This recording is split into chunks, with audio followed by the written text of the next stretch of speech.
My brother betrayed me, stole my wife, and ruined our family.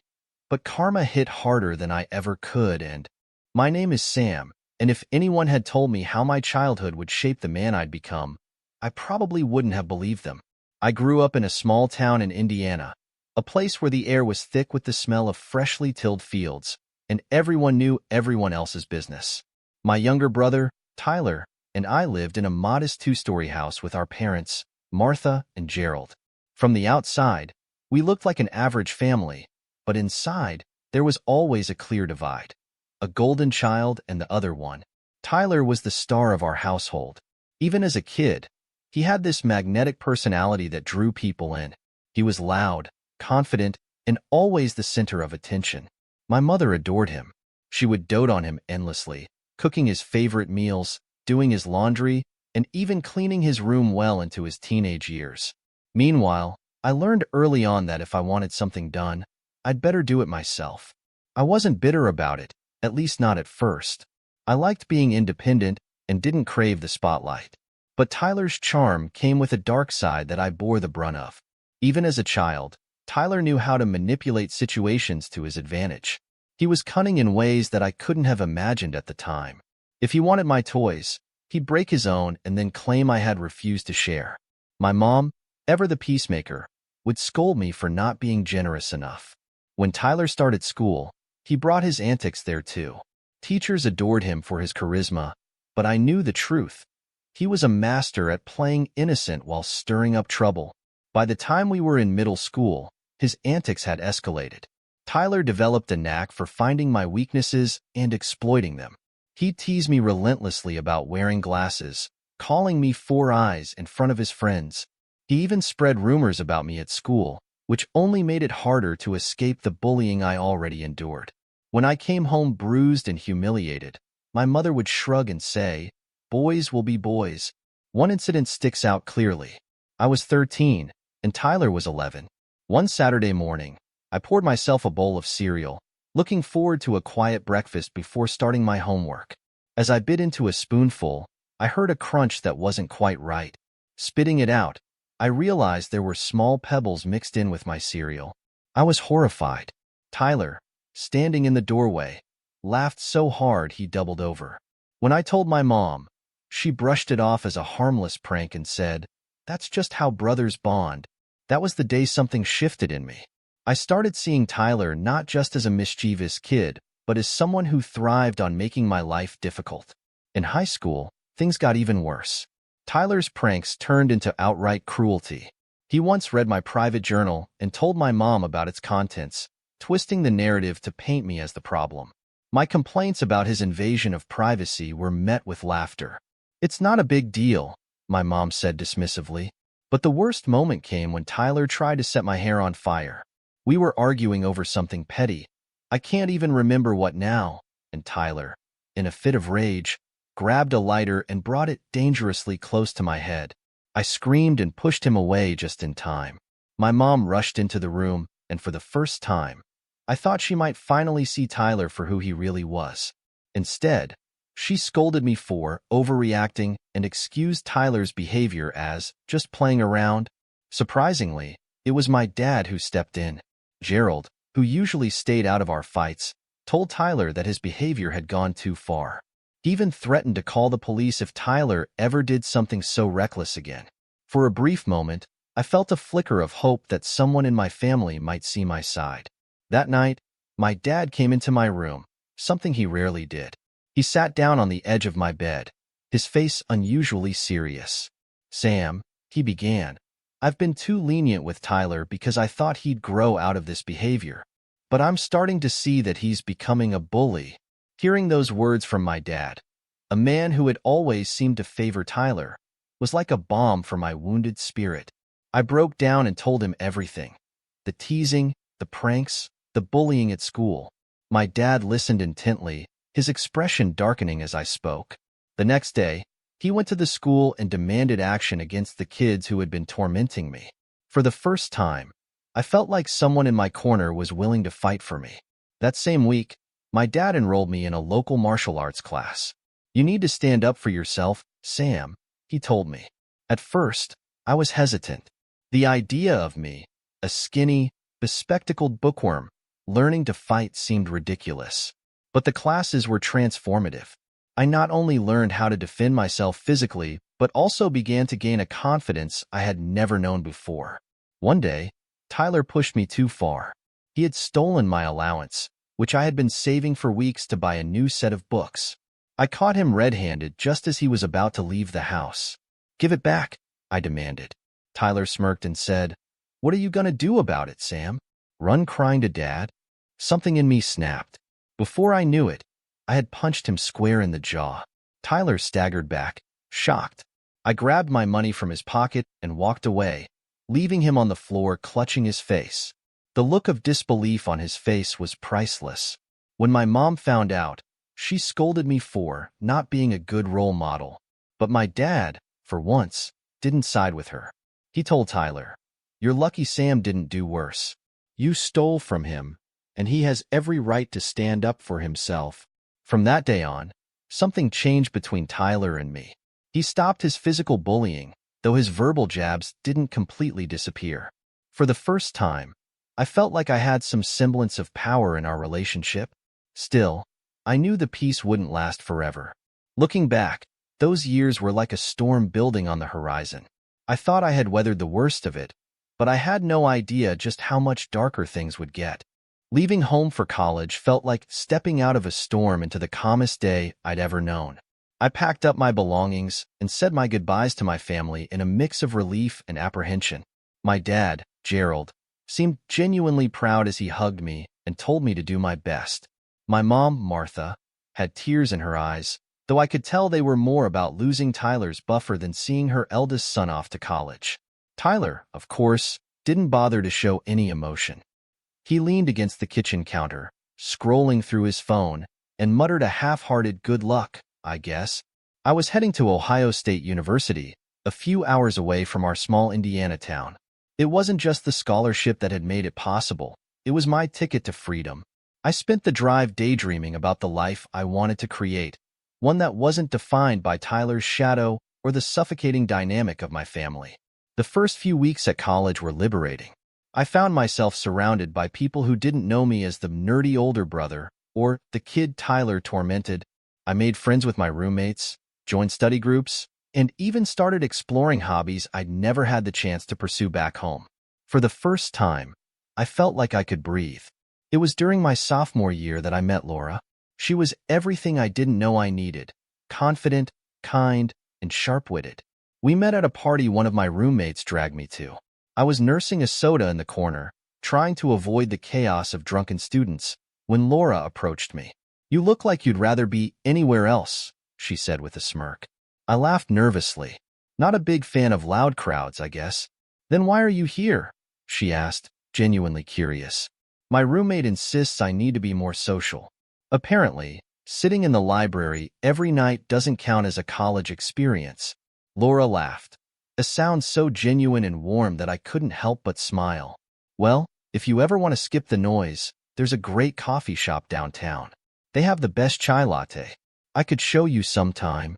We exchanged numbers, and that simple invitation led to countless late-night coffee dates and conversations that stretched until sunrise. Laura was studying law, and her passion for justice was infectious.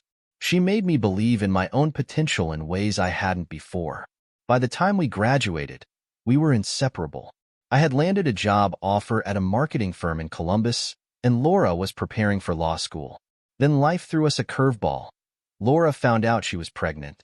The news was a shock, especially coming from her deeply religious background, where having a child out of wedlock was frowned upon. We talked about it for hours, weighing our options and what it meant for our future. In the end, we decided to get married. It wasn't a grand wedding, just a small ceremony at a local church with a handful of close friends and family. My parents came, and even though my mom seemed genuinely happy for us, Tyler's presence was cold and distant. He barely said 2 words to me or Laura the entire evening. I brushed it off, thinking he was just being his usual aloof self. Despite the whirlwind of marriage and impending parenthood, I was happy. Laura and I settled into our life together, and our son, Liam, was born a few months later. Holding him for the first time was surreal. He was so small, so fragile, and I promised myself I would be the kind of father who was present, supportive, and loving. The kind of father I wished I'd had growing up. Our life wasn't perfect, but it felt good. I worked long hours at the firm, while Laura balanced law school and raising Liam. We supported each other through sleepless nights and financial stress. There were moments of pure joy, like Liam's first steps and his infectious giggles when I played peekaboo. I thought we had built a solid foundation, one that could weather any storm. But cracks began to appear in the years that followed. It started subtly, Laura becoming more secretive, her phone glued to her hand, her once bright eyes clouded with something unspoken. I didn't want to admit that something was wrong. I convinced myself that the stress of law school and raising a toddler was taking its toll. Then, one Thanksgiving, we visited my parents. It had been a while since we'd all gathered as a family. My dad seemed older, more tired, but still sharp as ever. My mom was her usual chatty self, fussing over Tyler and making sure he had everything he needed. Tyler, to my surprise, was unusually polite to Laura, even engaging her in conversation. At first, I was relieved. Tyler had always been cold toward me, and seeing him make an effort with Laura felt like progress. She had always been the bridge between me and my family, trying to mend the rift between Tyler and me. She encouraged him to join us for movies, invited him to dinners, and even spent time with my mom in the kitchen. It seemed innocent enough, and I appreciated her efforts to bring some harmony to the family. But something about Tyler's friendliness toward Laura didn't sit right with me. He was too attentive, too eager to engage her in conversation. I dismissed my unease as paranoia. After all, Laura was my wife, and Tyler, despite his faults, was my brother. Surely, there was nothing to worry about. As we packed up to leave after the holidays, Laura seemed unusually quiet. I asked if everything was okay, and she assured me she was just tired. I didn't press further, thinking it was just the exhaustion of juggling so much. Little did I know, the seeds of betrayal had already been sown. Looking back now, I see the signs I missed. The late nights at her study group that didn't add up, the business trips that seemed unnecessarily frequent, the way she pulled away when I tried to be close. At the time, I chose to ignore the small voices of doubt creeping into my mind. I wanted to believe in the life we had built, in the promises we had made to each other.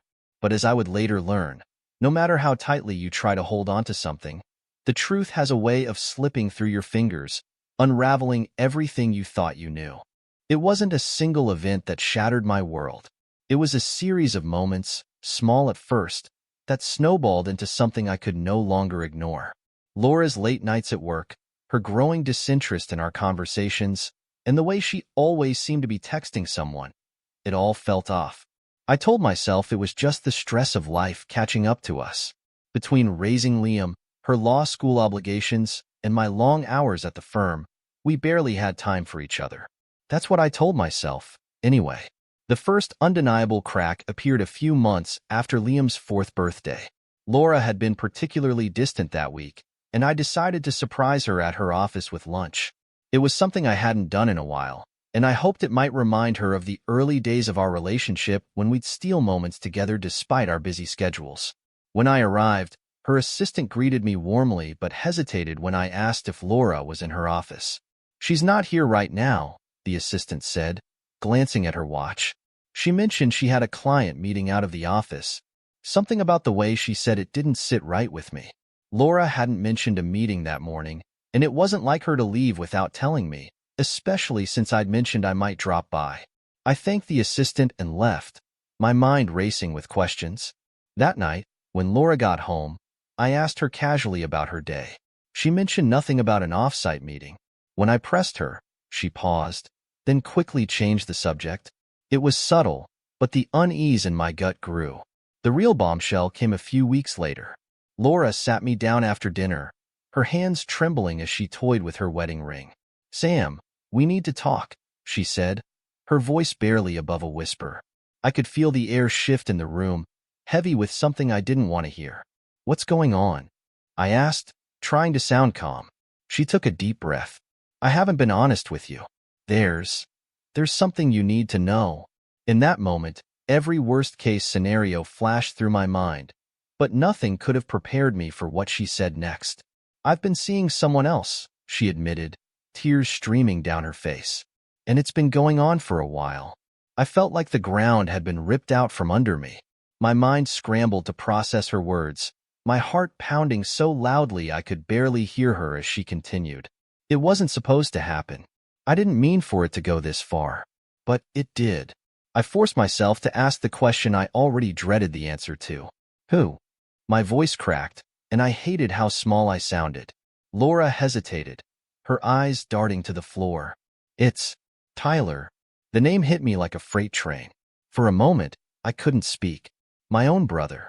My mind reeled with images of every holiday, every family gathering, every moment they'd shared under my roof. It all felt like a lie, a twisted joke I couldn't escape from. "How long?" I finally managed to ask. "Since Thanksgiving," she whispered, her voice breaking. "When we stayed with your parents." I stood up, my chair scraping loudly against the floor. "You slept with my brother?" I shouted, the words tasting bitter on my tongue. "In my parents' house? While I was there?" Laura sobbed, but I didn't care. Her tears couldn't wash away what she'd done. "I never wanted to hurt you, Sam," she cried. "It just happened. I didn't know how to stop it." Her excuses only made it worse. I demanded answers, details I wasn't sure I even wanted to hear. How long had it been going on? Did anyone else know? Why didn't she tell me sooner? Her responses were a blur of guilt, deflection, and weak justifications. The final blow came when she admitted that Liam might not even be my son. "I didn't know how to tell you," she confessed, her face pale. "I wanted to believe he was yours. But there's a chance he's Tyler's." I couldn't stay in the house after that. I packed a bag and left, ignoring Laura's pleas for me to stay. I drove aimlessly for hours, my mind racing with anger, betrayal, and heartbreak. When I finally stopped, I found myself parked outside my parents' house. I needed answers, and I needed them now. My dad opened the door, surprised to see me at such a late hour. "Sam? What's wrong?" he asked, concern etched on his face. I pushed past him into the living room, where my mom was knitting on the couch. "We need to talk," I said, my voice trembling with barely contained rage. I laid it all out for them. Laura's confession, her affair with Tyler, and the possibility that Liam wasn't even my son. My mom gasped, her knitting falling from her hands. "That's impossible," she said quickly, her face a mask of denial. "Tyler wouldn't do something like that." I turned to my dad, hoping for a different reaction. His expression darkened, and he sat down heavily in his armchair. "Did you call him?" he asked, his voice grave. "I will," I replied, pulling out my phone. "But I want you to hear it from him." I dialed Tyler's number and put the phone on speaker. He picked up on the third ring, his voice casual. "What's up, Sam?" "Don't what's up me," I snapped. "I know about you and Laura. She told me everything." There was a long pause before Tyler responded, his tone defensive. "She's lying," he said quickly. "I didn't do anything. Don't even try to deny it," I said. "She admitted it, Tyler. She told me everything." Tyler's bravado cracked. "Fine," he muttered. "Yeah, it happened. But it's not all my fault. She came on to me, Sam. What was I supposed to do?" My dad's face hardened, and my mom's hands flew to her mouth in shock. "You're unbelievable," I said, my voice shaking. "You slept with my wife, Tyler. And now Liam might be your son. Do you even understand what you've done?" Tyler tried to deflect, blaming Laura for the affair and accusing me of being overdramatic. But the damage was done. My dad grabbed the phone and told Tyler in no uncertain terms that he was no longer welcome in our family. "You've betrayed your brother and this entire family," he said coldly. "Don't come back here." As my dad hung up, I felt a mix of anger and vindication. For the first time in my life, Tyler was facing real consequences for his actions. But the satisfaction was fleeting. The betrayal had already cut too deep, and I knew things would never be the same. Leaving Laura was one of the hardest decisions I'd ever made, but it wasn't one I could avoid. After her confession and the devastating paternity test results that confirmed Tyler was Liam's biological father, I knew there was no salvaging our marriage. Trust had been obliterated, and every time I looked at her, I saw betrayal. As much as it broke my heart, I packed my things, filed for divorce, and moved into a modest one-bedroom apartment on the other side of town. The first few weeks were unbearable. The apartment felt cold and hollow, a stark contrast to the home I had built with Laura and Liam. I had lost not just a wife, but the child I had raised as my own. Cutting ties with Liam was a choice I agonized over. I loved him fiercely, but every time I looked at him, I saw Tyler. Staying in Liam's life meant staying tethered to Laura and to the pain of her betrayal. I told myself it was for the best, for both of us. Laura called constantly in the weeks after I left. At first, she begged me to come home, insisting we could work through it. When that didn't work, she shifted to anger, accusing me of abandoning Liam and being selfish. Her calls became less frequent as the reality of our divorce set in, but I still felt the weight of her words. Some part of me wondered if I was cruel for walking away from Liam, but every time I doubted myself, I remembered the lies, the betrayal, and the years of deception. I had to protect what was left of my sanity. Therapy became my lifeline. At my dad's urging, I started seeing a counselor who specialized in betrayal trauma. At first, I didn't think it would help. Talking about my pain felt like reopening wounds that were already too raw. But over time, the sessions became a safe space to unpack everything I had buried over the years. Not just Laura's infidelity, but also the years of torment from Tyler and the toxic dynamics of my family. For the first time in my life, I began to see how deeply those experiences had shaped me. My dad was my rock through all of it. Gerald had always been a man of few words, but after the fallout with Tyler, he stepped up in ways I hadn't expected. He called me regularly, invited me over for dinner, and even offered to help me with legal fees for the divorce. For the first time, I felt like we had a real relationship, not just one built on obligation. My mom, on the other hand, was a different story. Martha struggled to come to terms with what Tyler had done. She vacillated between anger and denial, often defending him in ways that made my blood boil. "He's still your brother," she said one night when I visited. "Don't you think he deserves a second chance?" I snapped. "A second chance? He slept with my wife, Mom. He fathered her child. How do you come back from that?" She fell silent, but I could see the guilt etched on her face. I wanted to believe she understood the gravity of what Tyler had done, but her actions told a different story. A few weeks later, I found out she had been secretly talking to him. He had called her, pleading for help, and she had promised to mediate between us. When I confronted her, she broke down in tears. "Sam, he's struggling," she said. "He dropped out of school. He can't afford child support. Karen is demanding money he doesn't have." "That's not my problem," I said coldly. "He made his bed. Let him lie in it." My dad overheard the argument and stepped in, his voice firm and unyielding. "Martha, if you think what Tyler did is forgivable, then we have a bigger problem. I won't stand by while you enable him. He betrayed this family, and he betrayed Sam. If you want to keep talking to him, then maybe you should go live with him." His words hung heavy in the air. My mom didn't say another word, but I could see the conflict in her eyes. She loved Tyler, but even she couldn't deny the damage he had caused. Meanwhile, Tyler's life continued to spiral. He had dropped out of college after my dad cut him off financially, and he was working part-time as a mechanic to make ends meet. My cousin mentioned in passing that he and Laura were now living together, raising Liam as a couple. The thought of them playing house made me sick, but I tried to focus on the positives. At least Liam would have both his biological parents in his life, even if the circumstances were twisted. As for me, I threw myself into work. I took on extra projects, stayed late at the office, and poured all my energy into advancing my career. It wasn't just a distraction. It was a way to prove to myself that I could thrive despite everything I had been through. My hard work paid off. A few months after the divorce was finalized, I was promoted to a management position, and my salary increased significantly. For the first time in years, I felt like I was moving forward. I also started exploring new hobbies. I joined a running club, took up cooking, and even started volunteering at a local mentorship program for at-risk teens. It felt good to pour my energy into something meaningful, to build a life that wasn't defined by betrayal and heartache. Still, there were moments when the pain crept back in. I'd see a father playing with his son at the park and feel a pang of longing for the life I thought I'd have with Liam. I'd hear a song that reminded me of Laura and feel a wave of anger and sadness all over again. But each day, those moments grew less frequent. Slowly but surely, I was healing. 2 weeks ago, my dad called me with unexpected news. "Sam," he said, his voice serious, "I've decided to change my will. I don't want Tyler to get anything." I was stunned.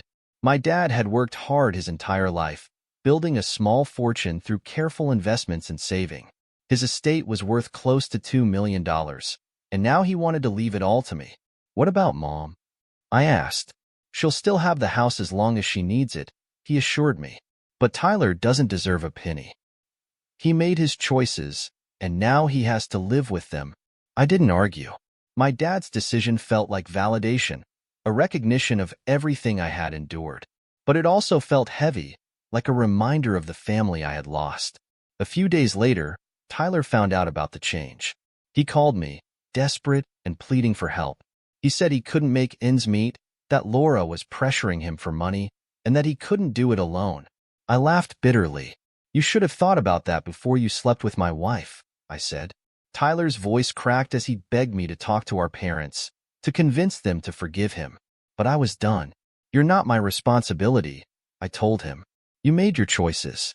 Now deal with the consequences." For the first time in my life, I felt no guilt in cutting Tyler off. It wasn't just about what he had done to me. It was about reclaiming my life, my peace, and my dignity. The road ahead wasn't easy, but for the first time, I was walking it on my terms. It's been 5 years since my world fell apart, and while the scars remain, I found a way to move forward. Life doesn't magically fix itself after betrayal, but time has a way of dulling even the sharpest pain. I'm no longer the person I was when I first discovered Laura's affair. I've grown, healed, and, most importantly, learned to protect my peace. The last conversation I had with Tyler still echoes in my mind. His voice, broken and desperate, begging me to intervene with our parents. It was something I never expected to hear from him. For so long, Tyler had been untouchable, the golden child who could do no wrong. Seeing him crumble under the weight of his own choices was bittersweet. While part of me felt a pang of pity, the rest of me knew that it wasn't my responsibility to save him. Since then, my relationship with my parents has been a mixed bag. My dad, Gerald, has become my closest ally. After disowning Tyler, he seemed to pour all his energy into supporting me. We've grown closer than I ever thought possible. Every Sunday, we meet at a local golf course, a hobby he insisted I pick up, claiming it would help clear my head. I'm terrible at it, but the time we spend together has become something I cherish. My mom, Martha, remains more complicated. She has kept her distance from Tyler since my dad's ultimatum, but I can tell it weighs on her. There's a quiet sadness in her eyes whenever his name is mentioned, though she rarely speaks of him. One evening, over dinner, she broke down and apologized to me. She said she regretted not standing up for me more when we were kids and admitted that her favoritism toward Tyler had blinded her to his flaws. While her apology didn't erase the past, it felt like a step toward rebuilding our relationship. As for Tyler, the last I heard, he and Laura are still living together in a small apartment in the city. My cousin told me he's working as a mechanic while Laura manages a part-time job and raises Liam. Hearing about their life didn't stir as much anger as I expected.